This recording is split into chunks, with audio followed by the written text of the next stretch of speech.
So now we're in the desert, high desert.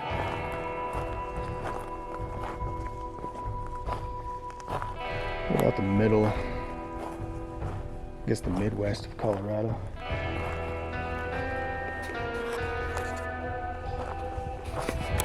This is one of our favorite places to stay. Free campgrounds, can't beat free.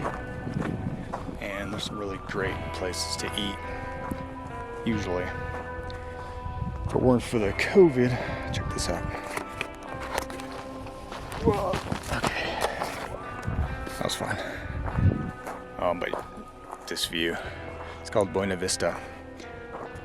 And from what I gather from my limited understanding of Spanish, that's beautiful view.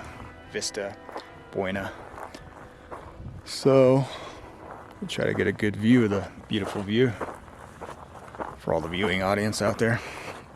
It's a great place though. There's the Rock House, I think it's called. Really good place to eat. And of course, Eddie Line brewery and restaurant. Really good stuff to drink and eat. But here's the view. Check this. Check this out. I mean, you can't complain.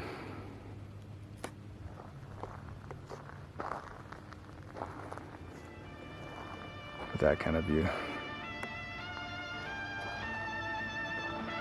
The Great Divide.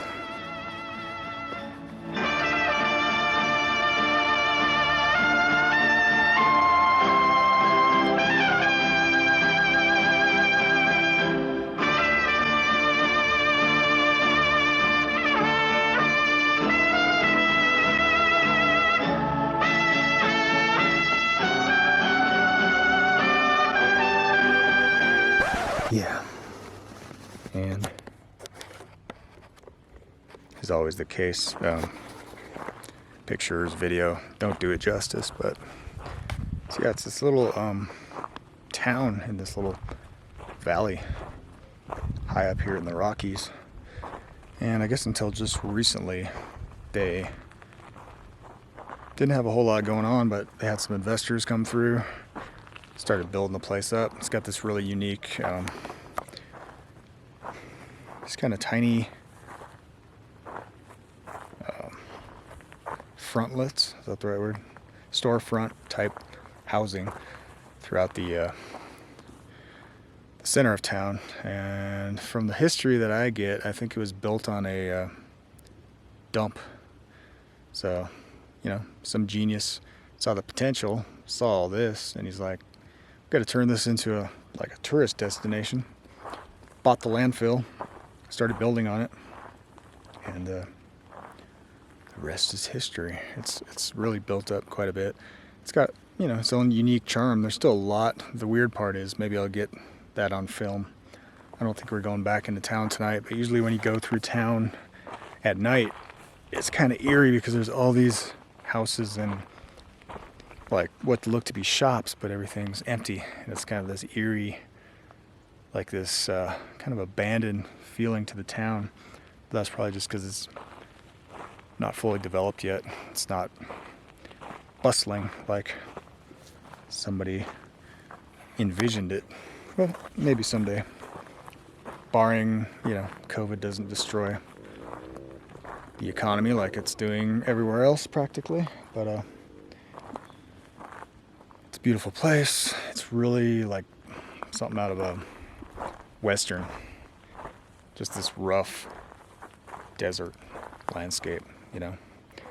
I am presently, because I'm a bit of a sleuth, you don't get my full attention because I'm presently kind of scanning the ground for arrowheads, because I love when I find an arrowhead.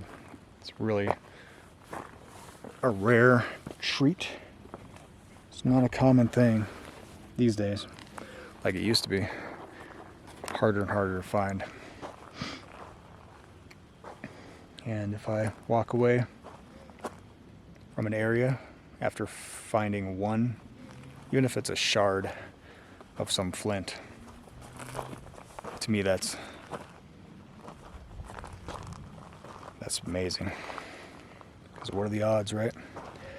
But again, just to think that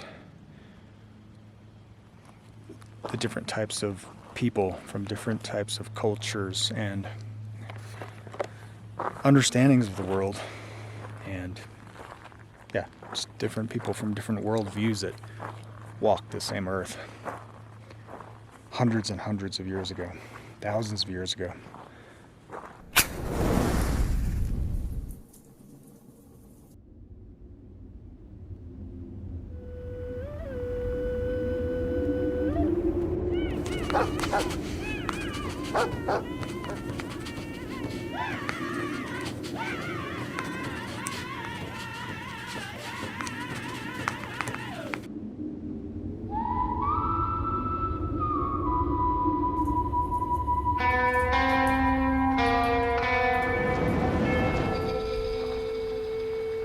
That kind of stuff just gets my mind going. So yeah, here it is. Here's our next campsite. Still have not got the canoe out on some water, so that's definitely the main mission for tomorrow before we do anything else. Well, I mean, eat breakfast, and then before we go anywhere else, we're gonna go up to what's it called? Clear Creek Reservoir, just in between Leadville and Buena Vista, the town here. And hopefully that'll be a good spot to get our feet wet. Otherwise, we'll have to look somewhere else. Crystal Lakes was another option. That's a little further up, more towards Leadville, back to where we came from. But yeah, for now, this isn't too bad. And it's warm. The temperature coming into town was 77 degrees. I'm like, what? And all day it was like this, like blue skies. Not a cloud in the sky. In fact, it started to wear on me because I'm so used to cloud cover, haze, lately smoke. So yeah, it was a little bit stressful for my little weekly frame to take in all that high elevation sun all day and hike around. You know, probably didn't drink enough water either, but so yeah, I'm about ready for bed. Might pluck a little guitar, have a drink, eat some dinner, and call it, and then be back at it tomorrow morning. Keep you all up to date with what progress we make. It's been fun though. It's been a good trip. Got to do this more often. Always say that, right? It's like the end of the year, the whole summer flies by. You didn't go anywhere. You didn't do anything. It's like, oh, shh. Try not to swear because of the kids out there, but darn it. The whole summer's over. It's getting cold again. It kind of lights a fire under your butt to do something because you know from experience, winter's long and there's not much you can do. It's pretty unforgiving. The Unforgiven. That's a good movie. It's kind of what this reminds me of, this landscape. The Unforgiven. Can't you just picture Clint Eastwood trotting along this little trail here?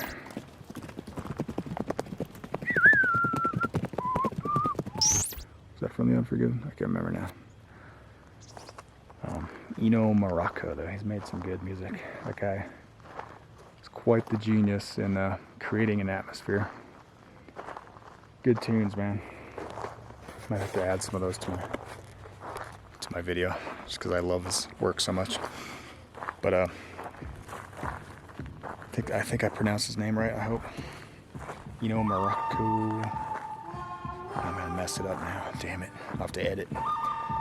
But yeah, just everywhere you look, there's like a new vista, a new interesting, like a landscape. Coming from the former painter. Should know what a landscape is. Look at this bone. It's kind of interesting. Just a finger bone. Right?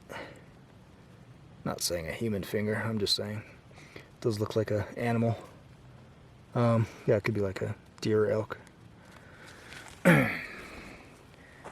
Anyway, it's fun. I love just... It's like it just makes me feel like a kid again, I guess is what it is, when I'm out here in nature.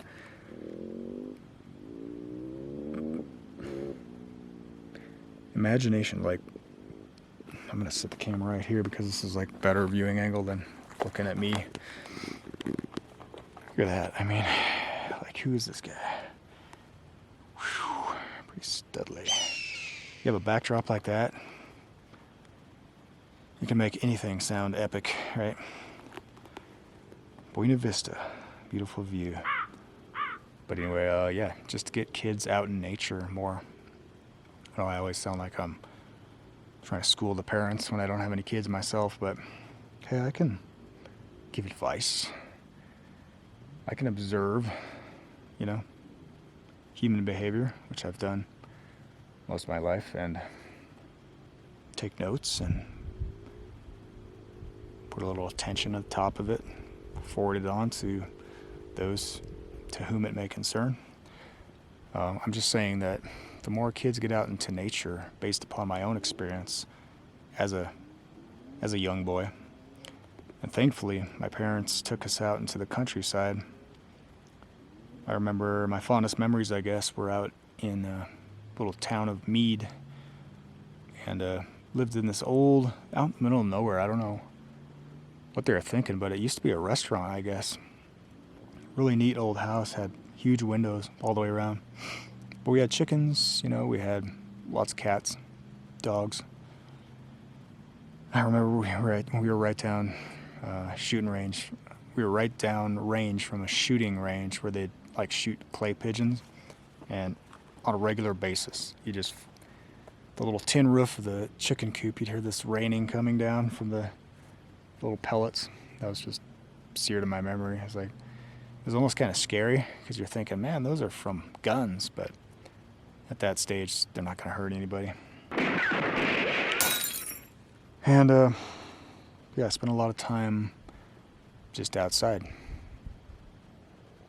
out of the city, out in the country. It's kind of like a little farm, I guess, but we didn't really have many animals other than pets and chickens.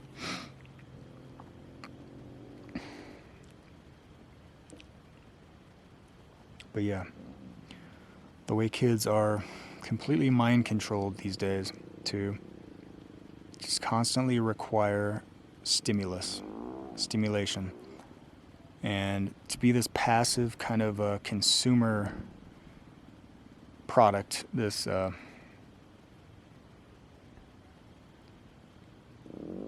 you're just the audience, right? You're just there to be amused. So there's no, and I'm not saying kids don't have any of this, but it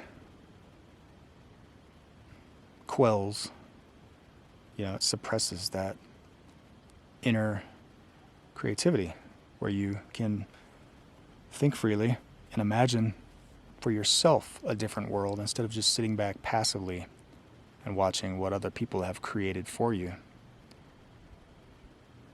Yeah, so those are my thoughts. Get out into nature, get your kids out into nature more often. More soapbox advice, but when I preach to myself, so I don't feel too offended. Like I said, I spent all summer. I hardly went out on a camp trip until now. But it's been fun. It's been a good trip. It's really invigorating, even though I'm like worn out from the going over the pass, Independence Pass, high elevation all day, sun beating down on us.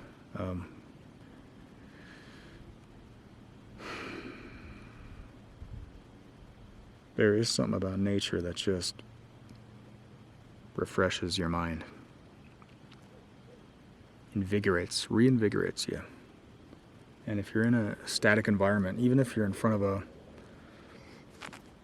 blingy screen all day, it's still a static environment. It's not living, it's dead, it's artificial. Out here, You get the cool and the warm, you get the sun, smells, the living things, life forms all around you. You're just surrounded by life. And it's like the clear air, sage. I mean, I love the smell of sage. There's so much sage around here. That's the one thing that sticks in my mind about this place, is just collecting the sage, rubbing the sage, and that cleansing smell. Like the Native Americans realized that. They kind of spiritualized it to a degree by burning of the sage, but the sage in itself does have like some major, amazing antimicrobial, antibiotic properties. It's a really amazing soap, or if you get a cut, you know, like people are all obsessed about hand sanitizer. Nature's hand sanitizer, sage, grows everywhere, literally. It's the cheapest, like most prolific herb I can think of.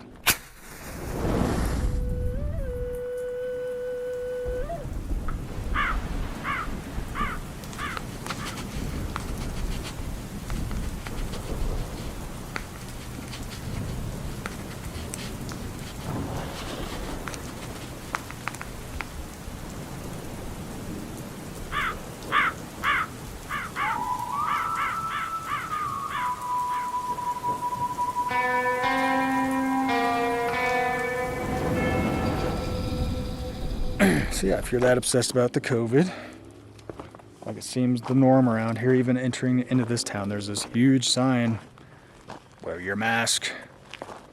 Everywhere you go, wear your mask. I tried to walk into a place, I tried the shirt thing, nope. You gotta have an official mask, meaning anything, no matter how trivial or insignificant, unscientific, as long as it straps on your head and covers the bottom half of your face. That's what a mask is. Any case, let's not get started on that again. I'm on vacation, remember? I'm soaking in the beauty. It always just comes back. It's getting harder and harder to escape. That's what.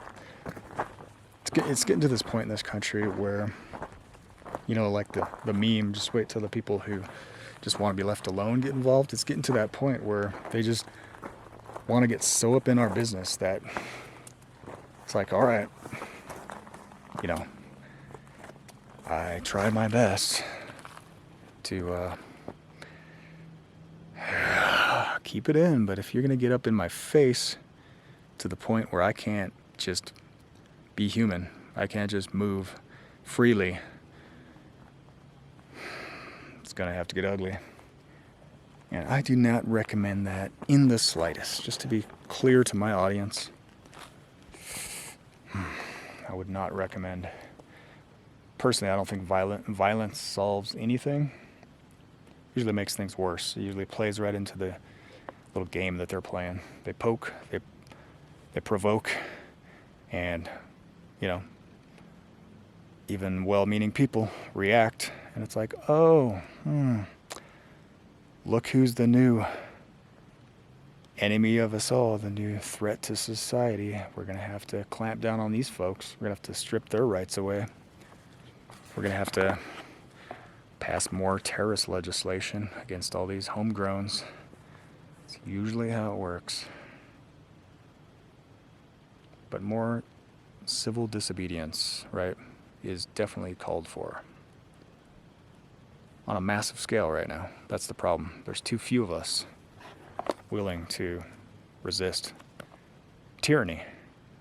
And tyranny will take as much as it wants to take until those who it's tyrannizing, is that the right word? Terrorizing with terror. Tyrants terrorize, right? Let's try that again. Tyranny will take as much as it wants to take until those who are being oppressed by said tyranny have had enough. till they've reached the end of their rope, and they are unwilling to make any more compromise. See, in this society, especially in the political sphere, what gets you ahead, and I've heard it time and time again from people, right? When they talk out against idealists like a Ron Paul type, they're like, you gotta compromise. In this world, to get anywhere, to get anything done in Washington, you've gotta compromise. I think we've all been a little too eager to compromise, especially when it comes to our civil liberties, when it comes to our independence, right? When it comes to our individual right to life and liberty. That should never be compromised. And here we are. We stand out on this precipice, right? Just got back down from Independence Pass and all the thoughts that flooded into my head just through that experience. You know, the scary drive up there, no guardrails, and how that was symbolic of freedom. It's dangerous. The American experiment, right? It's fraught with dangers. When you give people the ability to choose for themselves how they want to live their lives, there's always going to be danger. Freedom is dangerous. But what's the alternative?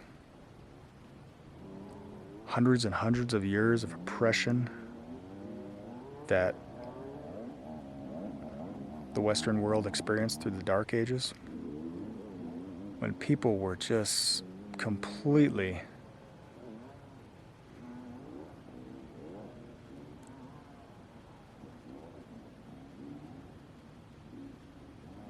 torn down,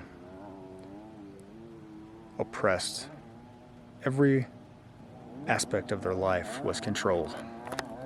And they had that station in life that they were given. They had no hope of ever becoming anything greater than what the nobles, the elites, predestined for them, right? The church leaders were probably the most corrupt. And yeah, in that system, the church thought for you. You didn't have the right to think freely, to express yourself through art or any other means. That's why all the art was church-sponsored during the Dark Ages. That was art. Every aspect of people's daily lives was completely just controlled in this oppressive system. And that's why when we formed this country, we, meaning those intelligent people who wrote the documents and precepts, the principles that people agreed upon, that's why they were formed the way they were, because they knew what they had escaped in old Europe, in the Europe of the Dark Ages, ruled over by kings and popes. No thanks. A person like me probably wouldn't survive too long in that world. And, you know, the more and more we get, the darker and darker things get in this modern world. You know, we can have all the technology and science that we can think up, but when it comes down to it, if we don't hold on to those core principles of a constitutional republic that grants the same liberty for every individual, no matter what their race, no matter what their nationality, we all have the God-given rights to life and liberty, to pursue our own course in life. Despite what the control freak psychopaths think, despite if they think that they have a better answer for us, despite if these experts think that they have a higher knowledge than us, you know, screw them. We, as free Americans, choose the life we want to live. And that's the end of it. So here I am again, soapbox. Nature's soapbox. You get up on a big rock and you just start getting a big head. Anyway, I'm gonna leave you with the view. I'm gonna get back to the little cabin with 4 wheels before it's too late. I'll get in trouble again for being out too late. Happens a lot. I kind of wander off like I did as a little kid. I get lost, forget the time, and it's like, where the hell were you? Never ends. Anyway, here's the view. Thanks for watching.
Ugh.